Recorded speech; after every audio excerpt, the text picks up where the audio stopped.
back to the World Rally Championship.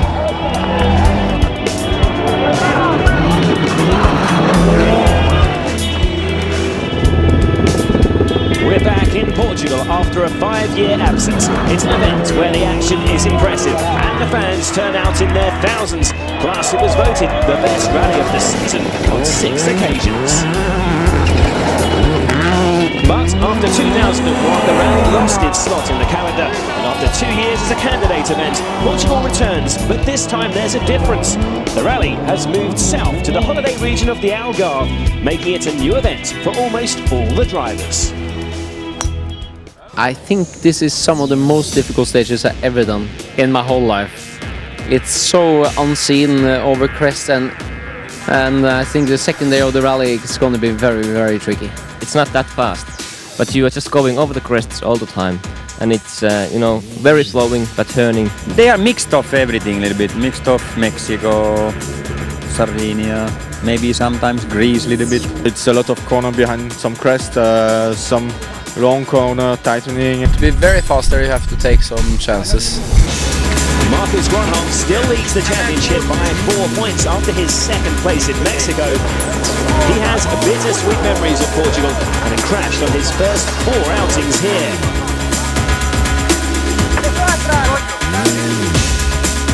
But the stages in the Algarve should be to his liking.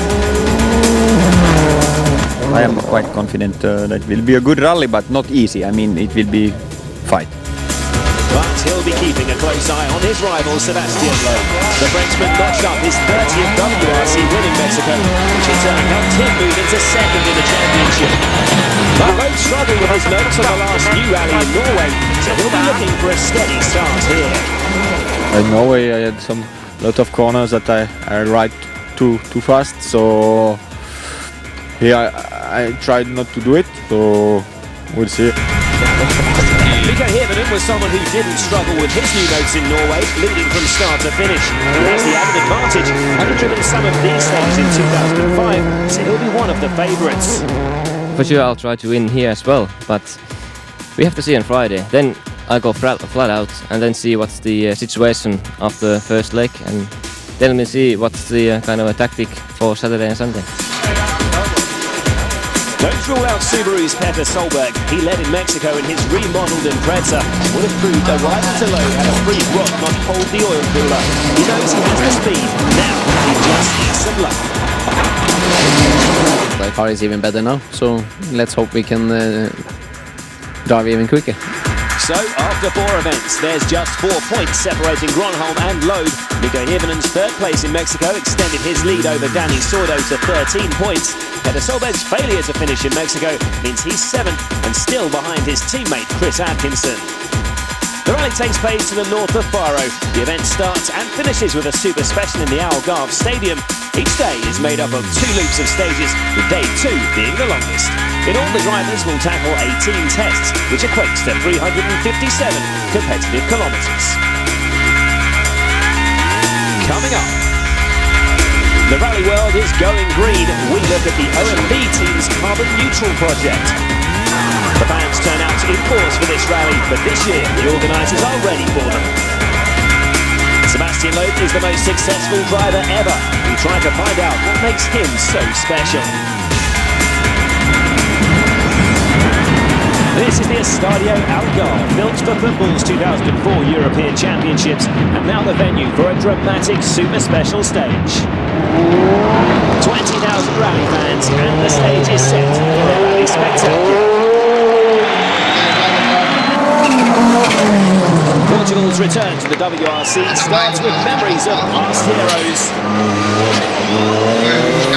And then it's the turn of today's stars. Instead of 22 men and a ball, try 2 men and 300 brake horsepower.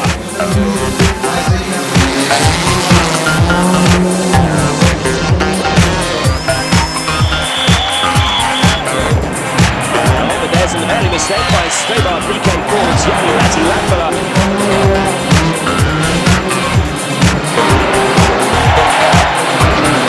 Now this is, as I set a spectacle, so stage times aren't the only things that matter. It's also a place to strut your stuff in front of the masses, and some do it better than others. And what better way to win the openers than by donning their colours? The consummate showman, Gigi Gali, puts on the Portuguese football team shirt, and don't the fans love it? Not once can beat that, though for the record, the fastest time comes courtesy of Marcus Grönholm. The Finn is 2 seconds quicker than anyone else.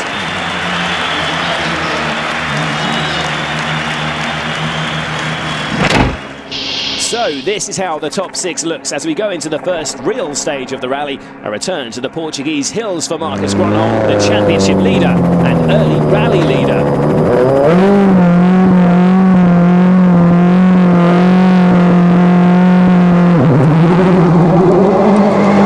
He needs to come out of the blocks quickly. In Mexico, he started slowly, and by the time he resolved all his niggling problems, he was too far off the lead to battle for the win.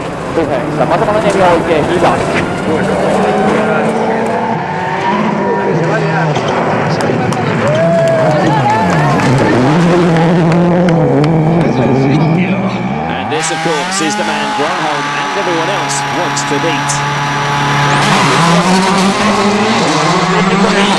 Sebastian Loeb took his second win of the season in Mexico, the 30th of his career, proof that the C4's great on gravel and that Seb's determined to defend his world title.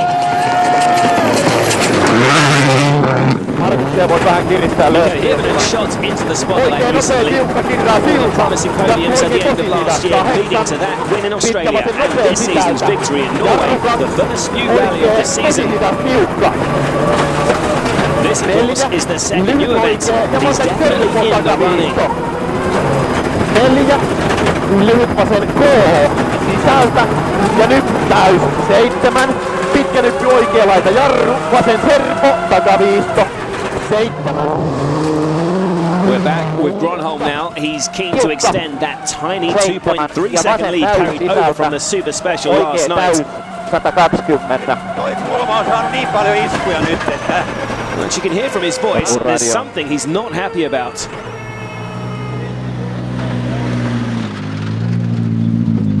At the end of the stage, his mood's no better. There's no chance of an interview. He wants to inspect some damage to his car.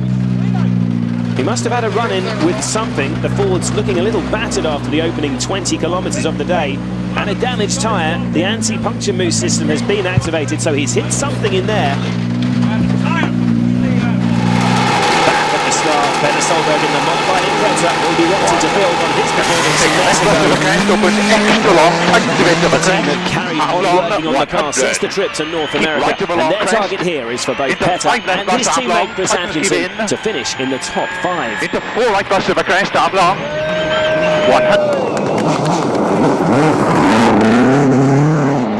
Sebastian Loeb, meanwhile, is still in the stage. At the splits against, he's not been able to pull away Grönholm's advantage. These stages are twistier on the whole than those of Mexico. The C4, though, wider than the Zara, still seems good in technical sections, and Seb's a very neat driver. Nonetheless, he's 3 seconds slower than Marcus. Hirvonen 6th overall following the Super Special, but will be hoping to improve on that.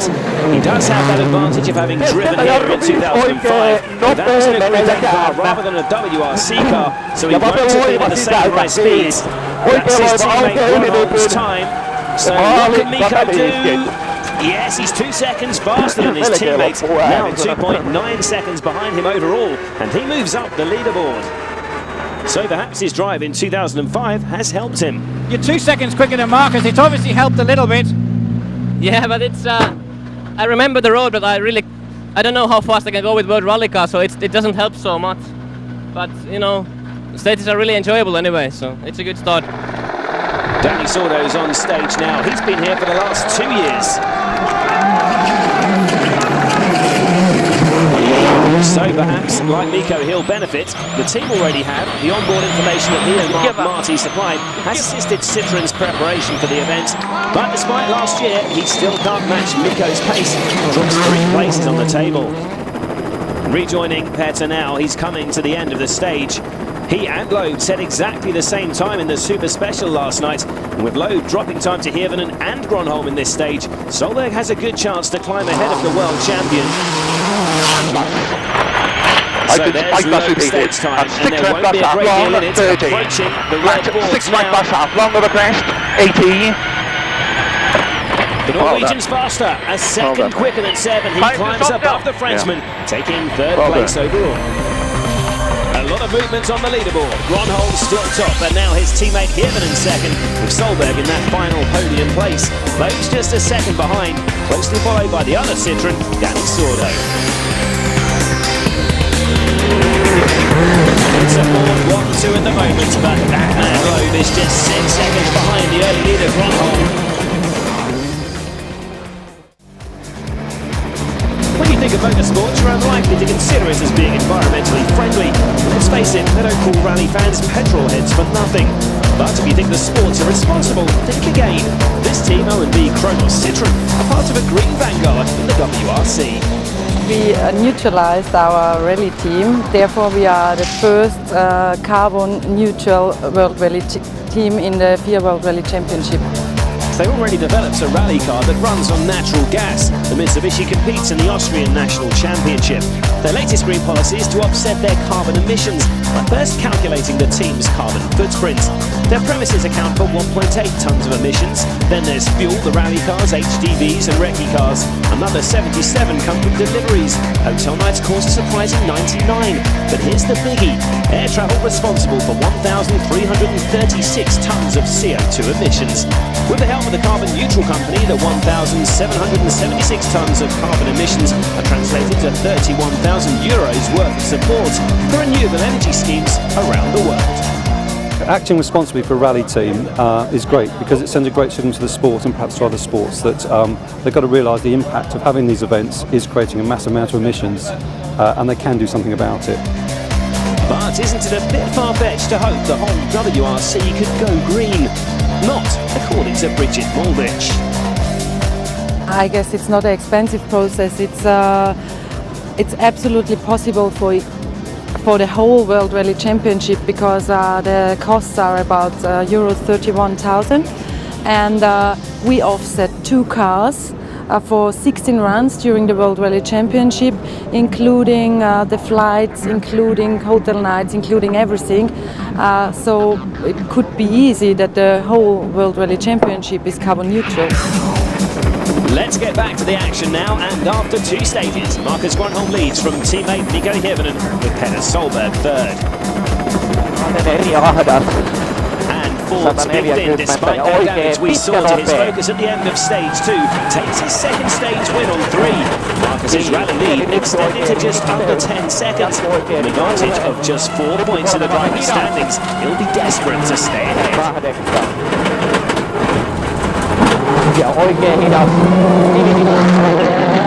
Second fastest on stage 3 is Petter Solberg.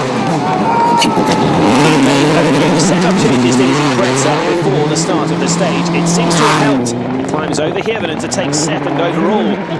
But in stage 4, Gronholm struggling. The rally leader is experiencing steering problems. A heavy landing in stage 2 damages the shock absorber. He drops time, and this could cost him the lead. Sebastian Loeb's fourth, coming into stage 4, 12.8 seconds behind Gronholm. He knows the Ford man's having some trouble and sees the chance to attack. There's Marcus's stage time, and Seb's looking quick. He's not far from the end of the stage, and look at the times. I think he's going to beat the Finn, but can he overhaul him? 12.8 seconds the difference, remember. Not quite, but he's bitten a huge chunk out of Marcus's lead. He's just 2.6 seconds behind. Second place, Petter Solberg, is in the prime position to take advantage of Gronholm's difficulties, starting the stage just 10 seconds behind. But no joy for the Norwegian. He's only 4th fastest on stage, and jumps from 2nd to 4th. So Loeb jumps from 4th to 2nd and becomes Gronholm's closest challenger. Hirvonen stays 3rd, just 3.9 seconds ahead of Solberg. Further back, Chris Atkinson has climbed into the top 8. Back at service, Marcus Gronholm's engineers are repairing the damage to his Focus. Marcus keeping a close eye on proceedings. Marcus, what happened in stage 2? No, first I had a big jump and landing a little bit badly, and I think we destroyed the shock absorber already there, and then in the end of the stage I took really badly a stone as well, so then we had a little bit problems all the time. One man rather happier with his morning is Petter Solberg. Petter, you seem to be enjoying yourself this morning. Yeah, he's been going really well. Really happy so far, and we were laying second into the last stage. But I tried some different things with the car that didn't work so well on the last stage. We lost too much traction, but at least I have to try many things now to at least find out where to go with the chassis, and since I lost so much testing in Mexico, but it's looking good, looking really good. The afternoon is a repeat run through the morning stages, so expect faster stage times as confidence comes with familiarity. Manfred Stoll, driving for the carbon-neutral OMV Kronos Citroën team, has been performing in his usual steady fashion. The season hasn't started with a bang for Manfred. His best result this year, 6th in Mexico. That's a position he's holding at the end of stage 5, but he'll want to improve. One man who's already improved is Jari-Matti Latvala. After falling to 18th following a stall on stage 2, he's been on the attack. A third fastest time on stage 6 sees him overhaul Stoll to take 6th place from the Austrian.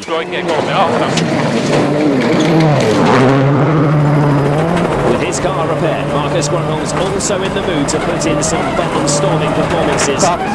His rally leads just a tiny 2.5 seconds, remember, with Sebastian Loeb snapping at his heels. He wins stage 5, increasing his advantage to 6 seconds. But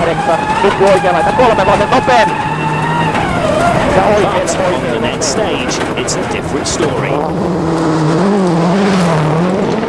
Whether it's tyre wear, setup, or simply a better drive, this stage suits Seb. No one can match him. He beats Marcus by 4.5 seconds. The margin between them cut to just 1.5 seconds overall. So 2 left minus. Petter Solberg was second fastest on stage 5, closing to just 1 second off Nico Hirvonen in third. So a chance to move back onto the podium with a good drive on stage 6. That ends his hopes of overtaking Nico. Instead, he drops further back. Keep in the crest, 14, 6 left. But if you thought Petter had problems, Martin Prokop competing in the FIA Junior Championship, proving that a little mistake can have huge repercussions. Amazingly, neither driver or co-driver suffered any serious injury, which is more than can be said for their car. After stage 6 then, the only real mover or shaker is Latvala, up to 6th with Stoll now 7th. Grönholm's lead over Loeb's looking very fragile, and there's not much between Hirvonen and Solberg either.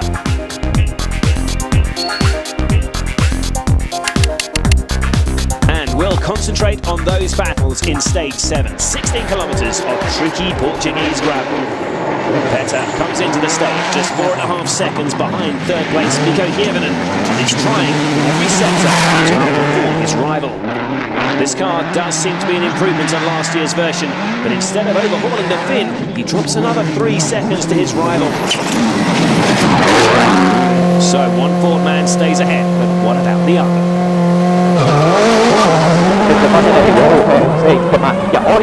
Marcus Grönholm has one of the toughest tasks in the WRC, trying to keep Sebastian Loeb behind him. You can feel the way his back is going that Loeb smells blood and is in for the kill, so Marcus has to put in a superlative performance. Back at the stage start, Seb's waiting for the signal to go.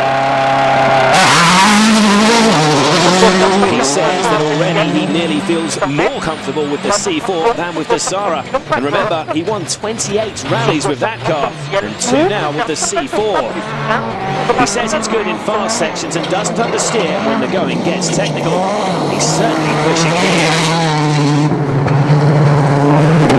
Marcus and the Finn will soon be approaching the 10.4km split, and this will give us some idea of his pace. This is about 2/3 of the way through the stage.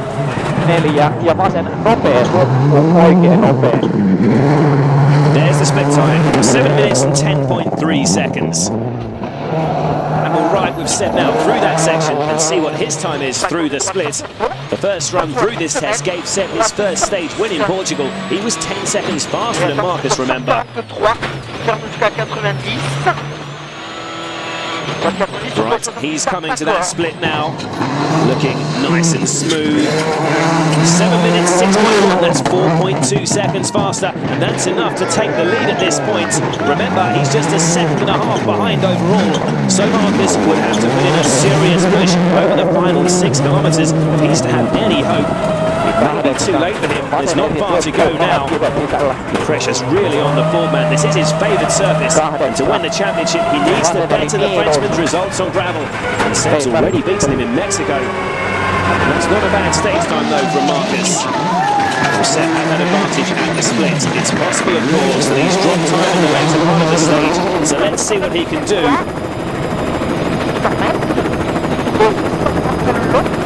We're into the last few hundred metres. There's Gronholm's time.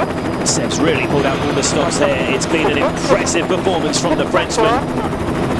But is it good enough to take the rally lead?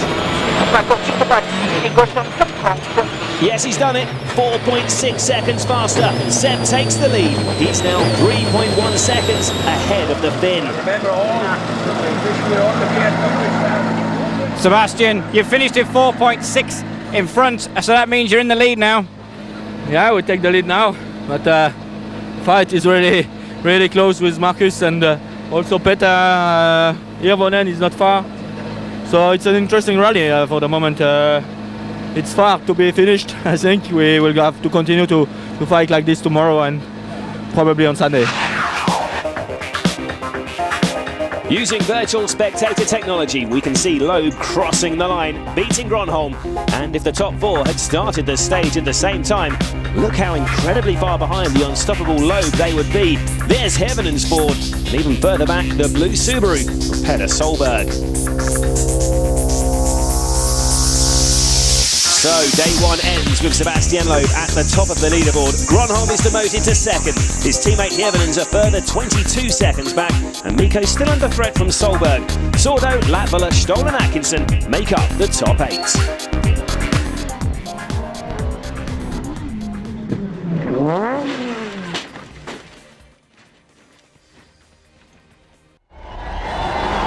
Well done if you realise that we've gone back in time to the 1990s, in fact. You could say that Rally Portugal was the victim of its own success. The fans were just too enthusiastic and it was hard to ensure their safety. Another reason why it lost its WRC status was the weather in the north of the country where the rally was held. The rain in 2001 turned it into a mud bath. Here in the Algarve, the weather's more reliable, and because the countryside is less densely populated, it's easier to close roads and thus enhance the safety of spectators. What's more, the region's keen to help the organisers. The people are very concerned about how things are going and how things are running, especially on the safety reasons, because of the continuity of the rally and the World Rally Championship. And this is something that everyone in Portugal likes very much, the sport, and they are very interested in remaining with the rally in the WRC Championship. And they understand they have to help the organization to keep the rally on the WRC. To keep the 500,000 spectators safe, there are 600 marshals, as well as 1,080 police officers, 80 medical staff and 50 firefighters are also in attendance. It's a huge feat of organisation. Before we rejoin the action on day 2, let's catch up with a couple of stories from lower down the leaderboard. Gigi Gali, who was a star of the Super Special, has made rather less of an impact on the stages. He's running 12th. Just ahead of him in 11th place is Henning Solberg for Stobart VK Ford, but Norwegian says he's lacking in confidence. Brit Guy is in his second outing in his Ford Focus. After disappointment in Norway when he got sucked into a snowbank, he's keen to get some kilometres under his belt to learn the car, but that won't help his education. His participation in Rally Portugal ended on stage 3. You're right. Get out. I don't believe it. Get out. So back to day 2, and the Algarve's weather might be more reliable, but even so, it's raining, and that makes tyre choice more critical.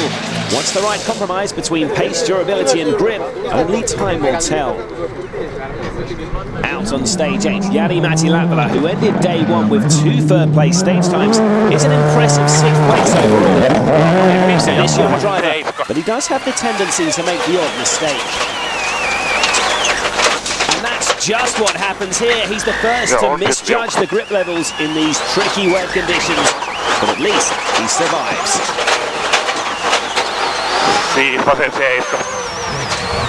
Petter Solberg took a hard compound tyre with medium cuts. That suggests he's sacrificing some grip for the chance to attack. In the short haven left, tightens. Oh, but he's off at the same place as Latvala. Co-driver Phil Mills says carry on through the safety tape and on their way. Not too much time lost. Just 7.5 seconds ahead overall is Mikko Hirvonen. He opted for medium soft tyres, but despite Solberg's excursion, he still loses 3 seconds to his rival. His teammate Marcus Gronholm, now 2nd overall, has taken a different tyre choice, medium hard. He's been faster than Sebastian Loeb on the early splits, but the Frenchman is starting to catch him. Marcus, the split times were all promising in your favour, and then just at the end you've lost out. Yeah, I think it was a little bit slippy. More slippy in the end, and he have better tires for that, but he will be destroyed in the next 2, I'm sure. Sebastian Loeb went in an entirely different direction, taking soft tyres, a risky choice surely with more than 76 kilometres of abrasive gravel before service. But he's banking on the stages remaining wet. Well, he was down on the early splits, but by the end of the stage, he's closing right up on Gronholm, and he might even beat the Finn here. Yes, he's 2 seconds faster. His rally lead now 5.1 seconds.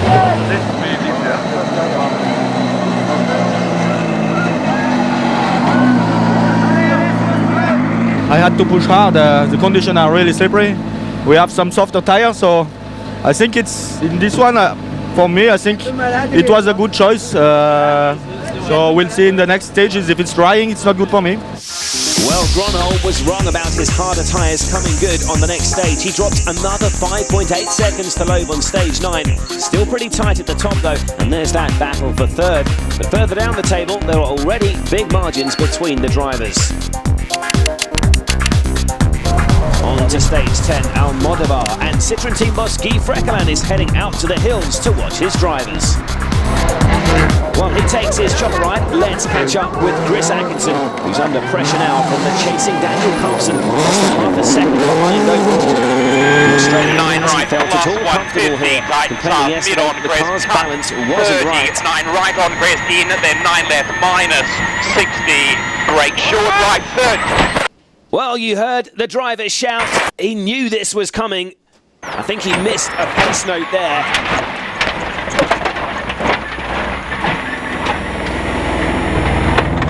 You're right, yeah, you're right. Both Chris and Glenn McNeil unharmed, though the car's a mess. This is only 700 metres into the stage. They won't be going any further today. 7th place Manfred Stoll is the next car to tackle the stage. The Austrian has been his usual steady self.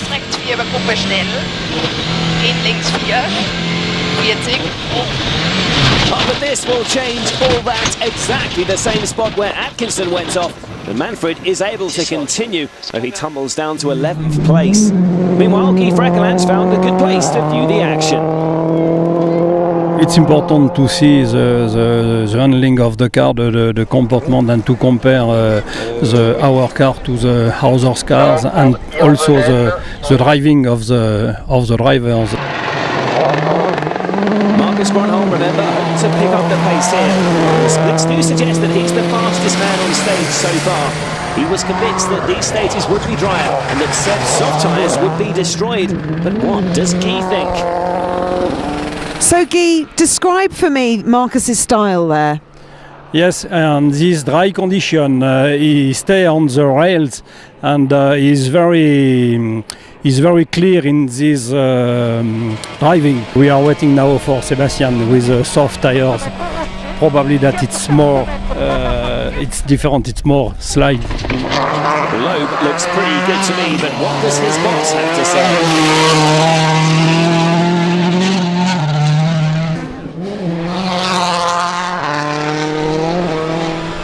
At this point, Sebastian was faster for 4 seconds. If he can keep this difference to the end of the stage, it's a very good choice for this morning. So you're a very happy man this morning? For this yes, for this morning. But it's not finished. Always that note of caution from Guy. You'd think he'd be more confident by now. Time for him to get back to the service park. We'll stay with Seb as he finishes the stage. Gronholm's already through and Seb will have his split times. He's a master at driving to the splits and that's the time to beat. And he's done it, 4.1 seconds, taking his lead to 15. And there's confirmation of that lead. Petter Solberg, meanwhile, has dropped further behind Mikko Hirvonen. The margin now more than 13 seconds. With Stoll out of the points, Carlsen's now 7th, and Henrik Solberg sneaks into the top 8. At the service park, there's a chance to examine more carefully the issue of tyre choice. How much impact has it had in the battle for the lead? We had information that it's raining in the stage. In the street stage it was raining. But we had also the information that the rain will stop. But okay, then you have to think it will dry or not. And for that we thought it was raining hard, so the water will go in the gravel. Then it will be also wet under the gravel, and so with the different cars, I thought it will be muddy. And then I said, okay, I chose soft tires. No, we heard that it was raining, it was damp, and then, but we knew also that they are quite aggressive, abrasive the road from the recce. So I was a little bit afraid to go with a softer compound, but Lööp took the softer one. So I had no other choice than to take the 9 compound what we have, and it was not so bad. I think I made the right choice. What can you do this afternoon? What I can do? I don't know. Stage 11 is a rerun through Silvers Ulrike, the longest stage of the rally at 30 kilometres. And on this long stage, there's a problem for Citroen's number 2 driver, Danny Sordo. That driver's door swinging open. He's 5th overall coming into the afternoon loop. He's driving his own rally with no one there enough to catch or be caught by. His door's still swinging open. Must be distinctly disconcerting for the Spaniard. As for Marcus Gronholm, this time out he's chosen medium compound tyres. Coming into this afternoon loop, he trails Loeb by 15 seconds overall. Petter Solberg is now 13 seconds behind 3rd place Mikko Hirvonen. He's eager to catch the fin and take the podium position for himself. He's still looking for his first top 3 position of the season.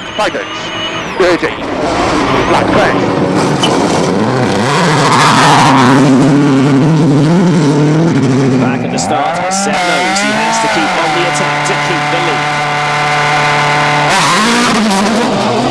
This time he's the only member to have chosen hard tyres.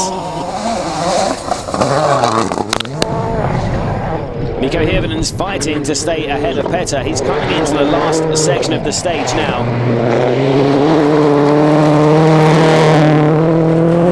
Solberg's already through. Mikko's 13.3 seconds ahead of the Norwegian overall. And it looks like he can extend that lead here. 4.1 seconds quicker. The gap between them now 17.4. We rejoin Marcus Gronholm. He's into the final sector of the stage. 15 seconds is a manageable target. That will be if it wasn't Loeb he was chasing. He's putting in a good drive here, but as he did this morning, Loeb's closing in over the final sector of the stage. Marcus, the same as this morning. He extended the lead in the splits and then he just catches it back up at the end. I don't know, but we are again on different tires. He have harder tires, which is completely right now because my tires are quite bad. I don't understand. We are always wrong. So Marcus frustrated and Seb's just about to finish the stage.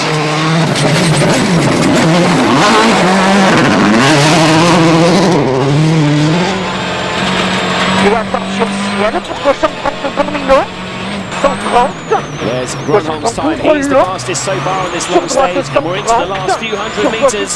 There's not much in it, but Loeb wins again by 1.7 seconds. His lead now 16.7. I had to take big risks, pushing very, very hard from this time, and okay, this time I have more harder tires than Marcus. This morning it was softer, now it's harder, but okay, we'll see. No changes in position. Those two battles still up for grabs. Both Gronholm and Petter Solberg will try to pile the pressure on their rivals. And in 8th place, Henning Solberg's now just 6 seconds behind Daniel Carlson. So to stage 12, Ulrike, which is just under 25 kilometres long. Henning Solberg made it into the points after the morning loop, saw the demise of both Atkinson and Stoll. It hasn't been a sparkling performance, the Norwegian seeming to lack a little confidence here. But on this stage, he beats Carlson by 7.2 seconds to take 7th place from the Swede. It's a good stage for his brother too.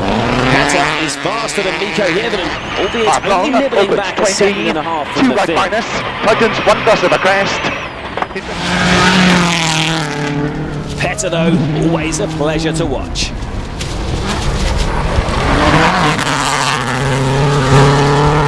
But there are problems for Marcus Gronholm. He's damaged his front suspension for the 2nd time this rally. That means the Focus isn't handling as well as it should, which will of course affect his pace. What about Load? Is his choice of hard tyres still paying off? Well, he seems to have an almost psychic ability to predict the conditions, and once again all seems to be turning out well for him. Just sit back and watch a master at work.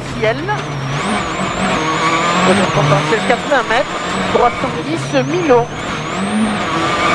Officiel, 330 points. Low Van Dalen win at their 5th stage of the day, 10 seconds faster than Petter, but more importantly, 14 seconds faster than Marcus.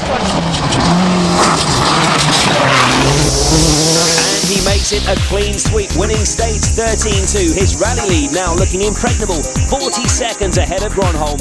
Mikko Hirvonen's 3rd, but he's far from secure with Petter Solberg just 13 seconds behind in 4th.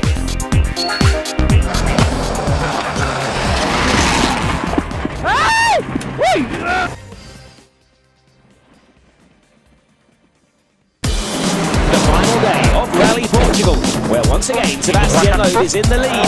It gets increasingly difficult to think of new ways to praise him. So let's read the descriptions of his genius to a few men who know a fair bit about what makes a rallying great. For me, Sebastian is the Michael Schumacher of rallying. You're a triple world champion, you know. How hard is it for you to keep trying? It's not hard to motivate. I think the motivation for me comes from the fight that I have in the stage. I don't think all the time I'm driving only for the title or for something. It's just because I like that, and I don't like to lose. I like to win. The plain truth is that his grandfather was from Finland, and that explains everything. Otherwise, he couldn't be so good. But he seems to have the mentality for it, and I never believed I could see that kind of mentality from a guy living in the south of France, because that was the strength for us from the Nordic countries in the old days. Oh, well, that's it's a mathematical equation gives an easy answer. He uses brake less than any other driver. I was dreaming to be one-time world champion. Now I'm 3 times. So okay, if I'm 4, it will be better. But if it's 3, it's not bad. So I think I reached my goal in running, and now it's more for the pleasure and because I like that I drive. And confirmation there of what's been another masterful drive from the 3-time world champion. Sebastian brings a lead of more than 40 seconds into leg 3. There are still 5 stages to go, and we start the day with the 17.5 kilometres of Lule Almodovar. Daniel Carlson dropped to 8th on the afternoon of day 2, but starts day 3 in fine form, overhauling Henning Solberg, retaking 7th. In 6th is Henning Stobart VK4 teammate Jari-Matti Latvala. No danger, no drama. There's no one close enough to threaten him.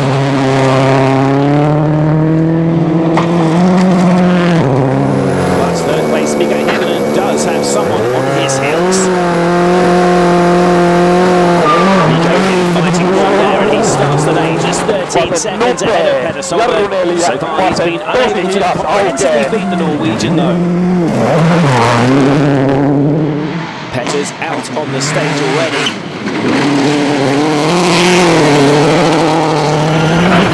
The Subaru team would love it if he could find enough pace to get on the podium.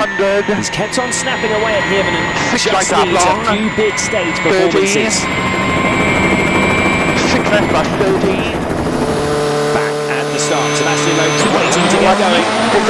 His lead's just over 40 seconds after winning all 6 stages on day 2. Hard to bet against him winning his 31st rally.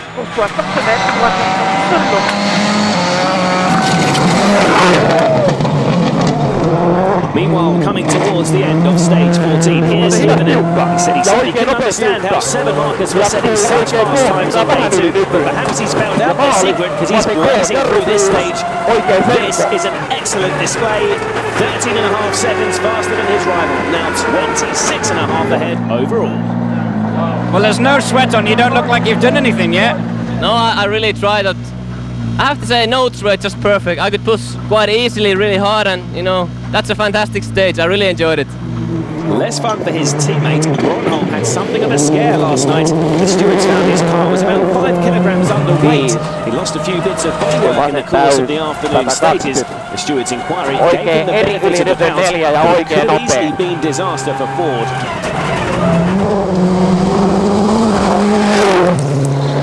Seb's approaching the finish now. Marcus already through here, of course. The Frenchman's just as motivated now as he was heading towards his first victory in Germany 5 years ago. There's Marcus's time, and Seb's looking quick. 4 seconds faster. His lead 44.5 seconds. The day starting well for Seb.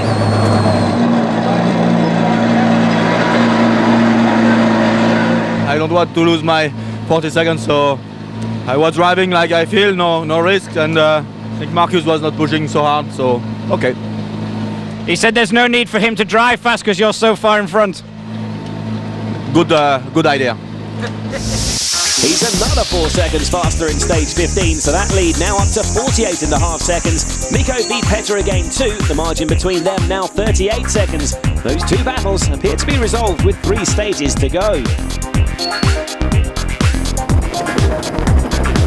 It's the last service of the rally, and Mikko Hirvonen is pleased with his morning's work. Mikko, did you make a conscious effort this morning to push hard? Yeah, I did already last night.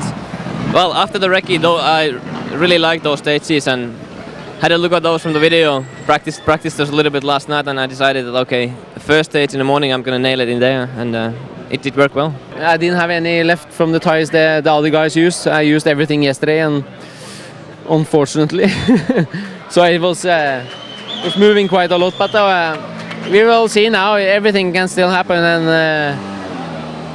but what can I say? I tried my best. Stage 16 sees Marcus take 7.5 seconds out of Sebastian Loeb's lead. Too little, too late though. While Mikko again beats Petter to extend his lead over the Norwegian. Into stage 17, where there are problems for a homegrown driver. Portugal's Armindo Araújo blocking the stage after losing control of his Mitsubishi. It's already posing difficulties to the later runners. Only a small gap there to get through. Henning Solberg's next into the stage. Oh, but he's got problems. He's stranded at the start line here. He's got clutch problems and is hemorrhaging time. He does get moving eventually, but loses 3 minutes and drops out of the points. No such issues for Jari-Matti Lankala. He puts in another strong performance. 4th fastest on stage, looking safe in 6th place overall. 30 huomio vasemmiin. Half a minute ahead is the Citroen of Dani Sordo. We haven't seen much of him in Portugal. There's not much to report. A steady display, but no fireworks from the Spaniard.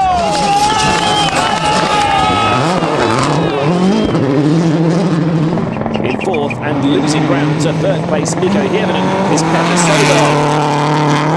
The Subaru man has reported engine problems on the road section between stages 16 and 17. The new imprints are not completely free of glitches by the looks of it, but we hoping it doesn't jeopardise 4th place. the last 5 to 7 kilometers, I didn't have any. It went on 3 cylinders, so I don't know what it is. Will it get you back to the super special? Yeah, but I will lose a lot of time. So I hope everything. At least I can go through there without any problems. All that, of course, is great news for Mikko Hirvonen. No need to push to the limit and risk going off. His great morning has paid dividends, and he can drive more conservatively this afternoon. After stage 17, he's nearly 1 minute and 26 seconds ahead of Solberg and is on course for his 13th podium position. Mikko, 1 stage to go. That looks like 3rd place, fairly secure now. Yeah, it looks very good at the moment. 1 stage to go, and I think I can manage that and get to 6 points. And it looks like both Fords will make it onto the podium. Marcus Grönholm's finishing the rally on a flyer, winning stages 16 and 17. For the team, this result, assuming this is how it ends, means they'll stay top of the standings, as will Marcus in the Drivers' Championship. Sebastian Loeb drops 7.5 seconds to Marcus on stage 17, but it doesn't matter. He still leads by more than 30 seconds. He's heading for his 15th win on gravel. He's already won 15 on tarmac, statistically proving his equal ability on both surfaces. Just the super special to go then, and the positions look determined. Henning Solberg's loss of time means Gigi Gali is promoted to the top 8, just behind the highest placed OMV Kronos Citroën, Daniel Carlsen. Now, if you've ever wondered how to turn a football stadium into a racetrack, this should give you a clue.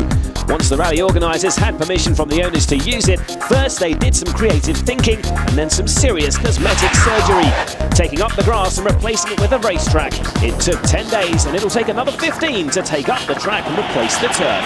But I'm sure you'll agree, it's worth it. The fans certainly seem to be loving it. Back here again for the finale of Rally Portugal. Again a festive atmosphere and again great action. Matthew Wilson making his mark and Gigi Gali celebrates getting into the points. Oh, watch out, Gigi. It helps to stay on your feet when you're showing off. Totally undaunted, he's back on the roof to milk the applause. That battle for third was really won this morning, but this is where the result is rubber stamped. Petter Solberg's car managing to master the 2-kilometre circuit despite that engine problem. And Ford's Mikko Hirvonen finishing a very good day at the office. Petter, though, has to be satisfied with Ford. While Mikko celebrates his 12th podium in 15 rallies. The big duel, of course, was for the win between rallying's big guns, the 3-times world champion Sebastian Loeb. Wowing the fans with a massive jump. And double world champion Marcus Grönholm. Marcus made a strong start, leading for the first 6 stages, but he just couldn't hold off the attacking Loeb. The Frenchman has proven time and again his skills on the stages. What must be even harder for his rivals to stomach is his almost psychic ability to make decisions off them. I can only think of one occasion in recent years when he's made a wrong tyre choice. But in a fantastic display for the rally fans, the sort of performance this great stadium deserves. The Citroën team is keen to watch this final act as the fans. And fittingly, Seb wins the stage as he wins the rally. 31st career win for Seb and his co-driver Daniel Elena, whose perfect pace notes have played such a huge role in the duo's success. Here are the final standings. Loeb topping the table, Grönholm second and Hirvonen third. Petter Solberg the only Subaru to finish in 4th place. 5 points for the Norwegian then, and Daniel Carlsen scored points in all 3 rallies he's entered this season. Sebastian, congratulations. Another very successful outing in the C4. Yeah, very nice rally for us again. Big fight again with Marcus. We won our 2nd gravel rally on this season, so that's great news for the future in the championship. And 2nd in the championship. Still 2nd in the championship with 3 victories. Marcus won on 5 races and still 2nd. So it proves that it's really important to fight for the points, even if you cannot win. To finish 2nd is really important. Do you know what you need to do to beat Sebastian? Okay, we are going to change the car a bit now, and let's see how it works, and then we have to be always correct with the tire choices and things like that. So that's the reason. In the Drivers' Championship, Marcus's lead is cut to 2 points from Sebastian. Mikko Hirvonen stays close to the top two on 32 points, while Petter Solberg climbs above his brother to take fifth. In the manufacturer's standings, still looking good for Ford, staying 15 points ahead of Citroën. Subaru are a point above Stobart in third place. Next month, the WRC takes the long trip to one of the most eagerly anticipated events of the season, Rally Argentina. You'll find a preview on WRC.com.